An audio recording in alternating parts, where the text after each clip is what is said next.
గురి విషయం అటుంచితే గోపికి కత్తిని పట్టడంలో ప్రత్యేకమైన శిక్షలు ఇవ్వబడింది. ముందు గోపి చేతికి ప్రత్యేకమైన గ్లోవ్స్ తొడుక్కొని ఈ విద్యను అభ్యసించాడు. కత్తిని ఎటు నుంచి విసిరినా, ఎంత దూరం నుంచి విసిరినా, ఎంత ఒడుపుగా విసిరించినా ఒడుపుగా చేతితో కత్తిని పట్టుకోగలగాలి. చేతికి గాయం కాకుండా పిడిని మాత్రమే పట్టుకోగలగాలి. ఒక రోజంతా శ్రమించినాక గోపి తనకు ఆ విద్య వచ్చినట్లే భావించాడు. అప్పుడు ఋషి, నీకు బాగా నమ్మకం కుదిరితే గ్లౌస్ లేకుండా ప్రయత్నిద్దాం అన్నాడు. గ్లౌస్ లేకుండా అనగానే గోపికి భయం వేసింది. ఋషి అతడి మొగంలోని భయాన్ని కనిపెట్టి, సరే రేపు కూడా మరి కాసేపు గ్లౌస్తోనే ప్రయత్నిద్దాం అన్నాడు. మర్నాడు 1 గంట సేపు ప్రాక్టీస్ జరిగాక ఋషి అతడిని సమీపించి, ఏది నీ చేతులు చూపు అన్నాడు. గోపి అప్పుడు తన చేతుల వంక చూసుకొని ఆశ్చర్యపోయాడు. 2 చేతులు రక్తసిక్తాలై ఉన్నాయి. అతడు ఆశ్చర్యంగా, ఏమైంది నాకు అన్నాడు. అప్పుడే అతడి చేతుల్లో మంట పుట్టసాగింది.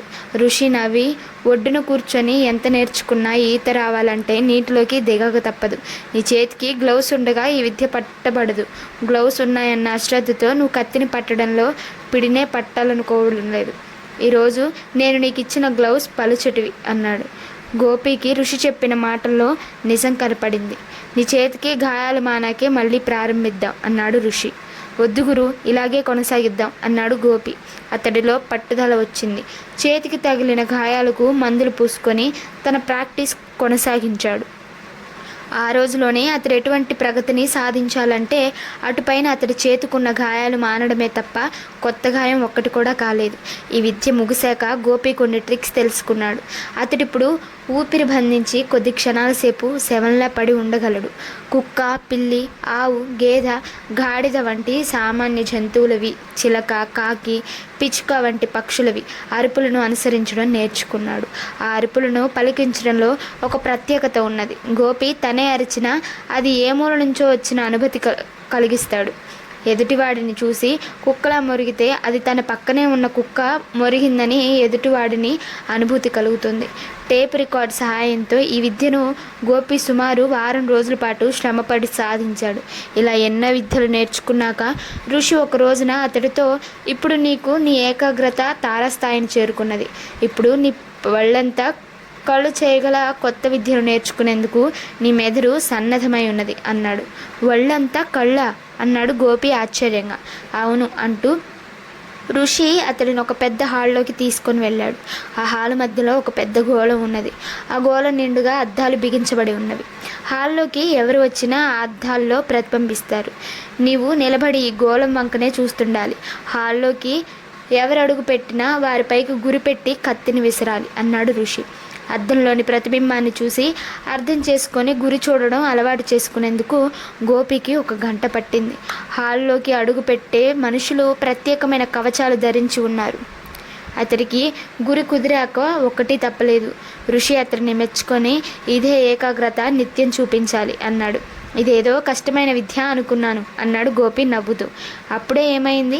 ఇది నీ విద్యలో మొదటి అడుగు మాత్రమే, ఇంకా చాలా ఉంది. ఒళ్ళంతా కళ్ళు కావాలంటే అంత సులభం కాదు అన్నాడు ఋషి నవ్వుతూ. అయితే 2 అడుగు వేయడానికి సిద్ధంగా ఉన్నాను నేను అన్నాడు గోపి. అప్పుడు హాలు మధ్యనున్న పెద్ద గోళం తానే కాస్త చిన్న గోళం ఉంచబడింది. గోపి ఆ గోళం ముందు నిలబడ్డాడు. ఇప్పుడు ప్రతిబింబాల సైజు చిన్నవైపోయాయి. తను నేర్చుకోబోతున్న విద్య ఎటువంటిదో గోపికి అర్థమైపోయింది. అతడు దృష్టినంతా ఆ గోళం వైపే కేంద్రీకరించాడు. గోపి శిక్షణ కొనసాగుతున్నది. క్రమంగా గోళం సైజు చిన్నదైపోతుంది. చివరికి ఆ గోళం చిన్న గోళీ సైజుకు వచ్చింది. గోళీ గోపి చేతుల్లో, అతడు హాలుకు మధ్యగా. గోపి ఆ గోళీని అరచేతిలో ఉంచుకొని ఎగురవేస్తూ హాల్లోకి తన వెనక నుంచి వచ్చే వారందరినీ గమనించగలగడమే కాక వారిని గురి చూసి కొట్టగలుగుతున్నాడు. మిస్టర్ గోపి, ఇప్పుడు నీకు ఒళ్ళంతా కళ్ళే అన్నాడు ఋషి. అంతా మీ చలవ అన్నాడు గోపి. అది తక్కువ వ్యవధిలో నువ్విన్ని విద్యలు నేర్చుకోగలిగావంటే నాకు చాలా గర్వంగాను, సంతోషంగాను, ఆశ్చర్యంగానూ ఉంది. ఇప్పుడు నువ్వు కనీసం 6 నెలల పాటు మోటార్ సైకిల్తో ప్రారంభించి విమానం వరకు అన్ని వాహనాలు నడవడం నేర్చుకోవాలి. ఆ ప్రయాణ సాధనాల గురించి కూలకషంగా తెలుసుకోవాలి అని తెలుసుకుంటూ ఇంతకాలం నువ్వు నేర్చుకున్న విద్యలన్నింటినీ అభ్యసించడం కూడా మర్చిపోకూడదు అన్నాడు ఋషి. గోపి ఉత్సాహంగా తల ఊపాడు. అక్కడ 6 నెలలు అతడికి 6 రోజుల్లా గడిచిపోయాయి. ఒక రోజున ఋషి అతడిని తన గదిలోనికి తీసుకొని వెళ్ళి, నీ తపస్సు పూర్తయింది. ఇప్పుడు నీకెక్కడా ఎదురులేదు అన్నాడు. ఆ నమ్మకం నాకు కుదిరింది అన్నాడు గోపి. శభాష్ అన్నాడు ఋషి. అతడు అలా అన్న వెంటనే పెద్ద చప్పుడై గోడలో ద్వారం ఏర్పడింది. నువ్వు ఇప్పుడు వెళ్ళిపోవచ్చు అన్నాడు అతడు. గోపి ఋషికి పాదాభివందనం చేసి ఆ ద్వారంలోంచి పక్క గదిలోనికి వెళ్ళగానే ఆ ద్వారం పెద్ద చప్పుడుతో మాయమైంది. అప్పుడు ఆ గదిలో 4 వస్తాదులున్నారు. వాళ్ళు గోపిలో తపస్సు పూర్తి చేసుకొని వస్తున్నావా అని అడిగారు. అవును అన్నాడు గోపి. అయితే సిద్ధమేనా అన్నాడు వస్తాదు. ఊ అన్నాడు గోపి. అతడు మాటను పూర్తి చేస్తూనే గాలిలోకి ఎగిరాడు. అతడు శరవేగంతో కదులుతూ నోటితో ఏవో శబ్దాలు చేస్తున్నాడు. అవి పూర్తయ్యేసరికి 4 వస్తాదులు నేల మీద ఉన్నారు. సరదా తీరిందా అన్నాడు గోపి. వాళ్ళు జవాబిచ్చేలోగా పెద్ద చప్పుడైంది. ఆ గది గోడలో మరో ద్వారం వెలిసింది. గోపి ఆ ద్వారం గుండా బయటకు వచ్చాడు. గోపి వెనకనే ద్వారం మాయమైంది. అప్పుడు చూశాడు గోపి. అతడి ఎదుట డిఐజీ చంద్రశేఖర్ నిలబడి ఉన్నాడు. నేను అనుకున్న కంటే చాలా ముందొచ్చావు అన్నాడు చంద్రశేఖర్. గోపి నవ్వి నేను హీరోని కదా అన్నాడు. అవును, ఈ రోజు నుంచి నీ పేరు గోపి కాదు హీరో అన్నాడు చంద్రశేఖర్. అతడి కన్నులలో ఏదో కొత్త వెలుగు. ఒక చిన్న కుర్రాడు, వాడికి 8 ఏళ్ళు ఉంటాయేమో. వాడు ఇంట్లోకి వెళ్ళి రామం గారున్నారా అని అడిగాడు. రామం బయటకు వచ్చి ఎవరు నువ్వు అని అడిగాడు. సుబ్బారావు మిమ్మల్ని అర్జెంటుగా పార్కుకు రమ్మన్నారు అన్నాడు ఆ కుర్రాడు. ఎందుకు అన్నాడు రామం. ఏమో అక్కడే చెబుతారట అన్నాడు ఆ కుర్రాడు. సరే అన్నాడు రామం. అతడు లోపలికి వెళ్ళగానే ఆ కుర్రాడు సుబ్బారావు ఇంటికి వెళ్ళాడు. శంకర్రావు పార్కుకు రమ్మంటున్నాడని సుబ్బారావుకు చెప్పాడు. శంకర్రావు ఇంటికి మురళి రమ్మంటున్నాడని చెప్పాడు. మొత్తం మీద ఆ కుర్రాడి ధర్మమా అని 5 మిత్రులు కొంచెం కొంచెం వ్యవధిలో పార్కుకు చేరుకున్నారు. అందరూ ఒక చేటుకు చేరుకున్నాక ఒకరినొకరు పలకరించుకొని విషయం అర్థం చేసుకునేందుకు కొంతసేపు పట్టింది. ఎవరో మనతో నాటకం ఆడాడు అన్నాడు రామ. కానీ ఎందుకు? ఈరోజు ఏప్రిల్ 1 కూడా కాదే అన్నాడు శంకర్రావు కంగారుగా. అప్పుడు ఆ సమయంలో అక్కడ 5 ఉన్నారు. వారిలా మాట్లాడుకుంటుండగా డియర్ ఫ్రెండ్స్, మిమ్మల్ని ఇక్కడికి రప్పించిన వాడిని నేను అన్న మాటలు వినపడ్డాయి. స్నేహితులు ఆ మాటలు వచ్చిన వైపు చూశారు. అక్కడ ఒక క్రోటన్స్ మొక్కల గుబురి ఎత్తుగా ఉన్నది. అటువైపుగా మాటలు వస్తున్నవి. మిత్రులు 5 అటువైపుకు వెళ్ళారు. అక్కడ గోపి ఉన్నాడు. అతడు వారికి అభిముఖంగా లేడు. అయినప్పటికీ అతడి చేతిలో గోలి ఆడుతున్నది. తన వెనకనున్న 5 చూసి రామం, సుబ్బారావు, శంకర్రావు, మురళి, మూర్తి మొత్తం అందరూ వచ్చారన్నమాట అన్నాడు. మిత్రులు ఆశ్చర్యంగా ఎవరు నువ్వు అన్నారు. గోపి చటుక్కున వెనుతిరిగి నన్ను గుర్తుపట్టారా అన్నాడు. మురళి ఆశ్చర్యంగా గోపి అన్నాడు. గోపి కాదు హీరో అన్నాడు గోపి. సుబ్బారావు చిరాగ్గా మమ్మల్ని ఎందుకు రప్పించావు ఇక్కడికి అన్నాడు. మీరు నన్ను హీరో కమ్మని గోల పెడుతుండేవారు. మీ కోరికను మన్నించి నేనిప్పుడు హీరోనయ్యాను. కాబట్టి మీ సలాములు అందుకొని పోదామని వచ్చాను. త్వరగా నాకు సలాం చేసి వెళ్ళిపోండి అన్నాడు Gopi. What do you mean అన్నాడు Ramu. I mean what I say అన్నాడు గోపి. నీకమైనా పిచ్చెక్కిందా అన్నాడు మూర్తి. నాకు పిచ్చెక్కేలోగా సలాములు చేసుకోండి అన్నాడు గోపి. గురుడికి వైద్యం చేయాల్సి వచ్చేలా ఉంది అన్నాడు రాము మిత్రుల వంక చూసి కన్ను కొడుతూ. గోపి వాళ్ళను మాటల్లో మరింత రెచ్చగొట్టాడు. వాళ్ళు రెచ్చిపోయారు. అతడి శక్తి సామర్థ్యాలు తెలియక అతడిపై చేయి చేసుకోబోయారు. అప్పుడు గోపి వారికి తన ప్రతాపం చూపించాడు. 5 మూలలకు పడిపోయారు. గోపి వారి మధ్య నవ్వుతూ నిలబడ్డాడు. మిత్రులు 5 అతి కష్టం మీద లేచి కూర్చొని అంతా మాయగా ఉంది, మేము చూస్తున్నది గోపియేనా అన్నాడు ఏకకంఠంతో. గోపి కాదు హీరో అన్నాడు గోపి. మా నుంచి ఏం కావాలి నీకు అన్నాడు శంకర్రావు భయంగా. మీ సలాములు. ఎందుకు? ఒకప్పుడు హీరో కాలేదని నన్ను మీరు ఎగతాళి చేశారు. అందుకే కష్టపడి హీరోనయ్యాను. నేను హీరోనైతే ఎలాగుంటుందో మీకు తెలియాలి కదా. నువ్వు హీరో అయితే నీ ప్రతాపం మా మీద కాదు, ఫిరంగిపురం వెళ్ళి చూపించు అన్నాడు మురళి. ఫిరంగిపురం తప్పకుండా వెళతాను, ఎందుకంటే అది హీరోలు ఉండే చోటు. నా ప్రతాపం అక్కడి వారిపై చూపించను. అక్కడి వారిలో ఒకరిని కావడానికి చూపిస్తాను. అది నా ఆశయం అన్నాడు గోపి. మిత్రులు 5 అతడి వంక భయంగా చూశారు. తమకు తెలిసిన గోపి సుమారు సంవత్సరంలో ఎంతలా మారిపోయాడు. ఏం జరిగింది అతడికి? ఏదైనా దుష్టశక్తి ఇతడిని ఆవహించిందా, లేదా ఇతరే సమాజానికి దుష్టశక్తి కాబోతున్నాడా? తొందరగా సలాములు చేసి వెళ్ళండి, అవతల నాకు చాలా పనులున్నాయి అన్నాడు గోపి. మిత్రులు సందేహించలేదు. ఒక్కొక్కరుగా గోపికి సలాములు చేసి వెళ్ళిపోయారు. ఆ తర్వాత గోపి వారికి కనిపించలేదు. కానీ గోపి ఫిరంగిపురం గూండాలతో కలిసిపోయాడన్న పుకారు ఒకటి ఆ వీధిలో దుమారంలా లేచింది. అక్కడ చాలా హడావిడిగా ఉంది. వందలాది కార్మికులు ఇటుకలను పెట్టెల్లో సర్దుతున్నారు. ఇసుకను బస్తాల్లోకి ఎక్కిస్తున్నారు. దూరంగా కొన్ని లారీలు సరుకు మోసుకొని పోవడానికి సిద్ధంగా ఉన్నాయి. ఇటుకలకి ఇంత హడావిడేమిటి అన్నాడో కార్మికుడు తోటివాడితో. హడావిడంటే హడావిడే మరి. మా సరుకు అరబ్ దేశాలకు వెడుతుంది. వాళ్ళు బోళ్ళు డబ్బిచ్చి కొంటారట ఇవి అన్నాడు తోటివాడు. ఏం విదేశాలు, అక్కడ బొత్తిగా ఇసుక ఇటుకలు దొరకకుండా ఉన్నాయన్నమాట. నీళ్ళైనా దొరుకుతాయో దొరకవో మరి అన్నాడు ఇంకో కార్మికుడు. అందుకే నేను అంటాను, ఒరేయ్ నువ్వు 1000 చెప్పు, 1,00,000 చెప్పు, అన్ని దేశాల కంటే మన దేశమే నయం అన్నాడో ముసలి కార్మికుడు. కబుర్లు కాదు, పని మీద దృష్టి ఉంచండి, లోడింగ్ ఆలస్యం అయిపోతుంది అన్నాడు అజమాయిషీ చేస్తున్న వీరభద్రం. పనివాళ్ళు కబుర్లు కట్టిపెట్టి నిశ్శబ్దంగా అయిపోయారు. అందుకు కారణం వీరభద్రం అజమాయిషీ కాదు, అసలు వీరభద్రం పనివాళ్ళను అజమాయిషీ చేయడానికే పనివాళ్ళు కబుర్లు కారణం కాదు. అప్పుడే అక్కడ నాయుడు అడుగు పెట్టాడు. వేటగాడిని చూసిన పక్షుల్లా, పులి వాసన పసిగట్టిన దుప్పుల్లా అందరూ నిశ్శబ్దమైపోయారు. ఎందుకంటే నాయుడు క్రమశిక్షణ లేని వారిని సహించలేడు. అతడికి కోపం వస్తే ఎలా ఉంటుందో చాలామందికి తెలుసు. రోజంతా ఆధార్టీ చేసినా భద్రం సాధించలేనిది ఒక్క క్షణం అక్కడ నిలబడి నాయుడు సాధించగలుగుతాడు. వీరభద్రం ఇలారా అన్నాడు నాయుడు. అతడి నోటి వెంట మాట ఇలా వెలువడేసరికి అలా అతడి ముందుకు వచ్చాడు వీరభద్రం. అన్నీ సక్రమంగా జరిగిపోతున్నాయా? Yes boss. లోడింగ్లో ఇబ్బందులు ఏవి లేవు కదా? ఇప్పటికీ 10 లారీలు వెళ్ళాయి బాస్ ఈరోజు. Very good. అని మరి ఆన్లోడింగ్ సంగతి? అన్నిటికీ ఏర్పాట్లు జరిగిపోయాయి బాస్. పోలీసులు, కస్టమ్స్. వీరభద్రం వినయంగా అందవలసిన విధంగా అందరికీ వారి వారి వాటాలు అందుతున్నాయి బాస్. Very very good. మరి నిజాయితీపరుడైన వాడెవడు తగలేదా? అందరూ వాటాలు ఇచ్చుకొని ఊరుకుంటున్నారా? లేదు బాస్, కొందరు తగిలారు. వాళ్ళు ఇసుక బస్తాల్ని చెక్ చేశారు, ఇటుకల్ని విరిచి చూశారు. మన శాంప్లింగ్ తిరుగులేనిది, ఎక్కడ ఎవరికి దొరకం. నాయుడు భద్రవంక తమాషాగా చూసి, ఇలాంటి పనుల్లో నెగ్గుకు రావాలంటే కాన్ఫిడెన్స్ ఉండాలి, కానీ ఓవర్ కాన్ఫిడెన్స్ పనికిరాదు. నీకున్నది ఓవర్ కాన్ఫిడెన్స్ అయితే మాత్రం నీ పని ఓవర్, అది గుర్తుంచుకో అన్నారు. వీరభద్రం మాట్లాడకుండా తల వంచుకున్నాడు. నాయుడు మళ్ళీ ఏదో అనబోతుండగా ఒక వ్యక్తి అక్కడికి వచ్చి, బాస్ మీకోసం సతీష్ వచ్చాడు అన్నాడు. నాయుడు ముఖం అదొకలాగా అయిపోయింది. ఎలాగున్నాడు? చాలా కోపంగా కనపడుతున్నాడు బాస్. నా దగ్గరకు కోపంగా వస్తాడా? తన కోపమే తన శత్రువు అని పాపం వాడికి తెలియదు. సరే పద, కారు సిద్ధంగా ఉందా అన్నాడు నాయుడు. Yes boss. పని జాగ్రత్తగా చూసుకో అని వీరభద్రాన్ని హెచ్చరించి నాయుడు అక్కడి నుంచి కదిలి కారు ఎక్కాడు. కారు రివ్వును చూసుకొని పోయి ఓ ఇంటి ముందు ఆగింది. నాయుడు లోపలికి ప్రవేశించగానే గదిలో అటు ఇటు పచారులు చేస్తున్న ఓ యువకుడు అతని వంక తీవ్రంగా చూశాడు.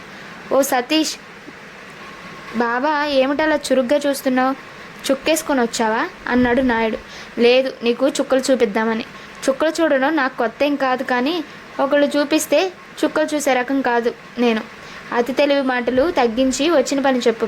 సతీష్ చటుక్కుని జేబులోంచి పిస్టల్ తీసి, నువ్వు డబ్బిస్తావన్న నమ్మకం నాకు లేదు, అందుకే నీ ప్రాణాలు తీసుకొని పోదామని వచ్చాను అన్నాడు. నాయుడు తమాషాగా నవ్వి, నాయుడి గదిలో నాయుడిని చంపాలనుకుంటున్నావా? ఇది కాన్ఫిడెన్సా? ఓవర్ కాన్ఫిడెన్స్ అయితే నీ పని ఓవర్ అన్నాడు. అన్నింటికీ సిద్ధపడే వచ్చాను అన్నాడు సతీష్. నా ఇంటికి నువ్వు అన్నింటికీ సిద్ధపడి వచ్చావు, నా ఇంట్లో నేను దేనికి సిద్ధపడి? నేను దించవయ్యా, ముందు పిస్టల్ దించు, చూస్తూనే భయమేస్తుంది అన్నాడు నాయుడు వెటకారంగా. నీ కబుర్లకు నా బుద్ధి మారదు, ఈరోజు నా చేతిలో నీ చావు తప్పదు. చూడు సతీష్, నీకు కావాల్సింది డబ్బు, నన్ను చంపడం వల్ల నీ డబ్బు నీకు రాదు కదా అన్నాడు నాయుడు. కబుర్లొద్దు, చావుకు సిద్ధపడు అన్నాడు సతీష్. నాయుడు దిగులుగా ముఖం పెట్టి, నా స్నేహితుల్ని నేను ఎప్పుడు గౌరవిస్తాను, అందుకు ఇదన్నమాట నువ్వు నాకు ఇచ్చిన చోట గౌరవం అన్నాడు. నా డబ్బు ఎగవేయడాన్నే నువ్వు గౌరవించడంగా భావిస్తున్నావా? లేదు, ఆయుధాలతో ఎవరిని ఇంట్లో అడుగు పెట్టనివ్వను. లోనికి వచ్చే ముందు నా మనుషులందరినీ చెక్ చేస్తారు. ఈ చెక్కింగ్ నా స్నేహితులకు వర్తించదు. నీకు చెక్కింగ్ జరగలేదంటే నువ్వు నా స్నేహితుడు అని అర్థం అన్నాడు నాయుడు. సతీష్ ఆలోచనలో పడ్డాడు. నాదొక్కటే సిద్ధాంతం, పిస్తోళ్లతో సమస్యలు పరిష్కారం కావు. బళ్ళ కటు ఇటు కూర్చొని కబుర్లు మొదలెడితే ఏ సమస్యనైనా చిటికలో పరిష్కరించవచ్చు. నువ్వు కాస్త శాంతపడితే ఇద్దరం కూర్చుందాం అన్నాడు నాయుడు. ఆ గదిలో ఒక బళ్ళ ఉన్నది. ఆ బళ్ళకు అటొకటి ఇటొకటి కుర్చీలు ఉన్నవి. బళ్ళ మధ్యలో ఒక యూస్ ట్రే ఉన్నది. సతీష్ పిస్టల్ చేతిలోనే ఉంచుకొని సరే అది చూద్దాం అన్నాడు. ఇద్దరు బల్ల అటు ఇటు కూర్చున్నారు. సతీష్ చేతిలోని పిస్టోలు నాయుడికి గురి పెట్టబడి ఉంది. సిగరెట్ తాగుతావా అన్నాడు నాయుడు. సతీష్ తల అడ్డంగా ఊపాడు. పోనీ నేను కాల్చితే నీకే అభ్యంతరము లేదు కదా? లేదు. సతీష్ తల అడ్డంగా ఊపుతూ అన్నాడు. చాలా సంతోషం అంటూ నాయుడు జేబులో చేయి పెట్టాడు.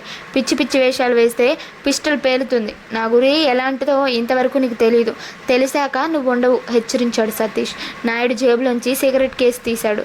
అందులోంచి ఓ సిగరెట్ తీసి సుతారంగా పెదవుల మధ్య ఉంచుకున్నాడు.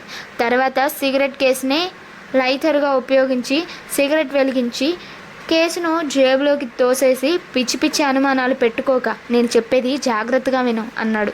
సతీష్ చేతులను పిస్టల్ బిగించి పట్టుకున్నాడు. రెప్పవాల్చకుండా నాయుడునే చూస్తున్నాడు. నాయుడు సామాన్యుడు కాదు. అంత సులభంగా తనకు లొంగడు. అయితే సతీష్ అతడిని చంపడానికి రాలేదు. నాయుడు విషయంలో తనెంతగా విసిగిపోయాడో తెలియజెప్పడమే అతడి ఉద్దేశం. నాయుడు ఓ దుమ్ములాగాడు. సిగరెట్ అతడి ఎడమ చేతి వేళ్ల మధ్య ఉన్నది. కుడి చేతిలో అతడి బళ్ళ మీద యూస్ ట్రేను గుండ్రంగా తిప్పుతూ 50 లక్షల సరుకు నువ్వు నాకు సప్లై చేసావు. ఇంకా నీకు పైసా కూడా నా నుంచి ముట్టలేదు. ఇదే కదా నీ అభియోగం అన్నాడు. అన్నాడు సతీష్.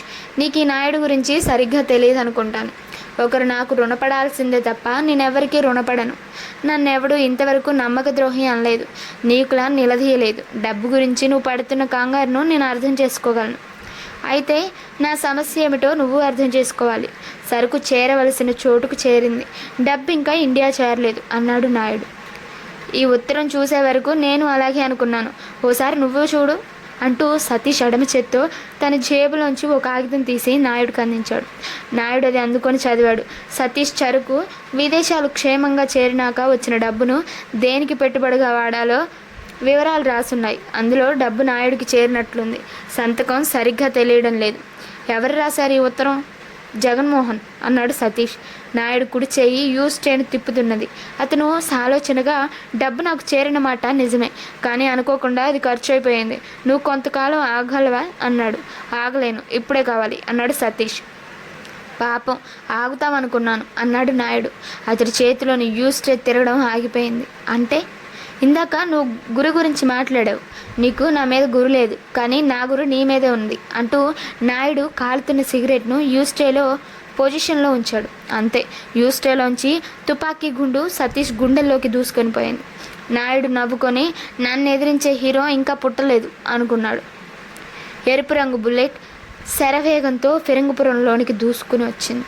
అదే వేగంతో అది ఊళ్ళో పయనించి ఒక హోటల్ ముందాగింది. బుల్లెట్కు స్టాండ్ వేసి దిగాడు గోపి.